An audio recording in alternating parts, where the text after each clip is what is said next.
Hey everyone, welcome back for another deep dive. It's great to be back. Today we're going to be looking at a word that you might heard before. Mm-hmm. It's factotum. Yeah. And I mean, you hear that and you kind of get a sense of what it means, right? It's kind of like a jack of all trades. Like a handyman, right? Someone Yeah. who can fix anything. Exactly. But we're going to go a little deeper than that. Absolutely. We're going to kind of look at like the history of the word and what it really means to be a factotum in any era. Yeah, and I think what's really interesting about this word is that it's not just a job title. Yeah. It's really like a way of approaching the world, a certain mindset. Yeah, for sure. And our source defines a factotum as someone hired to do a variety of jobs. Mm-hmm. Someone who has many responsibilities, a jack of all trades. Yeah. But it kind of makes you wonder, Yeah. what kind of person really thrives as a factotum? Mm-hmm. Is it just adaptability? Is it, it's a great question. A thirst for diverse challenges or even a little bit of restlessness. I mean, it definitely takes a certain personality type to juggle all those roles, right? To be good at everything. Yeah. That's not easy. No, it's not. Right. No, not at all. And it makes you think about, like historically, like who have been factotums? Oh, yeah. I mean, I'm thinking of Leonardo da Vinci. Oh, absolutely. Painter, sculptor, inventor, scientist. The ultimate Renaissance man. Exactly. Right. He was the definition of a factotum. Yeah. And it wasn't just that he was skilled in all these different areas, but he seemed to like crave that constant interplay of disciplines. Yeah. He was never satisfied with just one thing. Right. Always pushing the boundaries. Always exploring, always learning. Exactly. And it makes you wonder, though, right? Like, could his pursuit of all of these different things, all these different areas of expertise, could that have come at the expense of like being a true master in any one of them?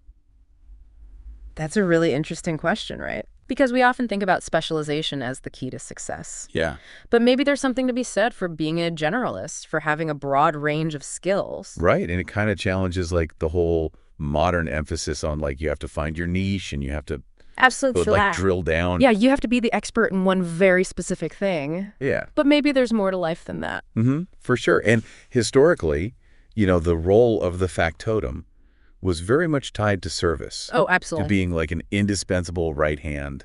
The person you could always count on to get things done. Yeah, like think about, the stewards who were managing these huge estates. Yeah. Or, personal assistants to like really powerful people. Right. Handling everything from the mundane to the really complex. Exactly. And those roles. Yeah. They often required a really, really deep understanding of human nature. Right? Oh, for sure. You had to have a knack for diplomacy. You had to be able to anticipate needs and be like an ever reliable problem solver. You had to be able to read people, understand their motivations, Yeah. and know how to navigate those complex relationships. Okay. So how do you think that the idea of the factotum has like evolved, in today's world?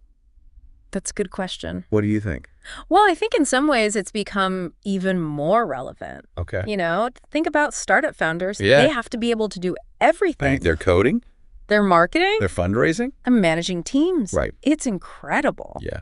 And what about like freelancers?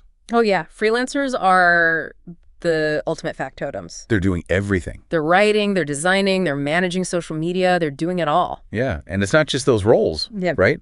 I mean, you think about like project managers, Oh, yeah, for sure. event planners, like even people who just manage really busy households. Absolutely. It's all about being able to orchestrate Yeah. all these different tasks.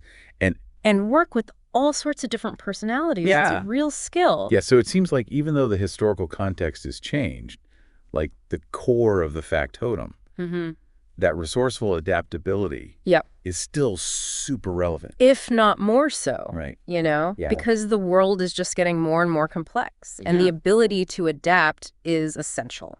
So what do you think? Is there still a place for the factotum in today's world? I absolutely think so. Okay. I think in a world that's increasingly pushing us towards specialization, being a factotum, being able to wear many hats can actually be a huge advantage. Right. It makes you more adaptable, more resilient. Yeah, And frankly, I think it makes life more interesting, that's a good point. right? Who wants to do just one thing their whole life? Exactly. And that is a fantastic thought to leave our listeners with today. Hopefully it gives them something to think about. For sure. Thanks for joining us for this deep dive into the world of the factotum. It was my pleasure. We hope you enjoyed it, and until next time.